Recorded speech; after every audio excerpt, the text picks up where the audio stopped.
On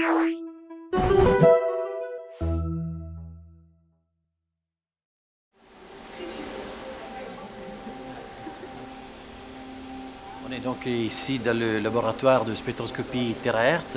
Les terahertz sont un axe de recherche que l'on développe depuis plusieurs années. On est rentré dans cette recherche par le biais des lasers à cascade quantique, qui reste pour nous une activité très importante. Donc après avoir développé les sources, on a décidé donc de regarder aussi les détecteurs.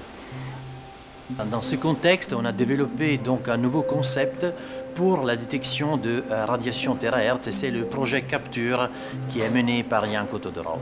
L'idée du projet Capture, c'est de combiner le savoir-faire des chercheurs de l'Université Paris Diderot et de l'Université Paris 13 afin de mettre en place donc, une nouvelle façon de détecter le rayonnement terahertz. Et on a pu embaucher Sherif, qui est postdoc dans ce projet et qui a également monté quasiment à partir de rien tout ce dispositif expérimental.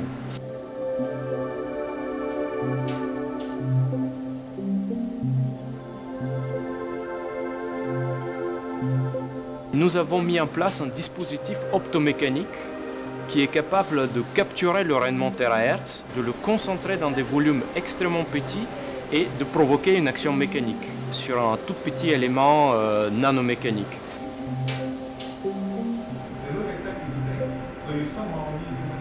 Et ensuite, les lectures optiques de ce mouvement mécanique nous donnent une nouvelle façon de détecter les ondes terahertz.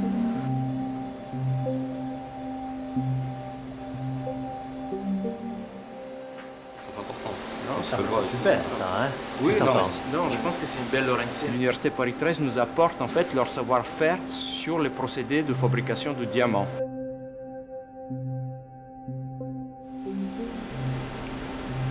Le rôle de l'équipe PEMA dans le projet Capture est de fabriquer des films de diamants monocristallins. Pour fabriquer ce matériau, le procédé est relativement simple. Il suffit d'être capable de créer des espèces chimiques particulières qui sont les radicaux méthyl CH3 et l'hydrogène atomique que l'on peut obtenir à partir de gaz stables, l'hydrogène moléculaire et le méthane. Et pour arriver à créer ces espèces, il faut arriver à chauffer le gaz. Et un moyen simple de chauffer le gaz est d'utiliser une puissance micro-ondes qui génère alors un plasma dans lequel se développent les espèces chimiques souhaitées.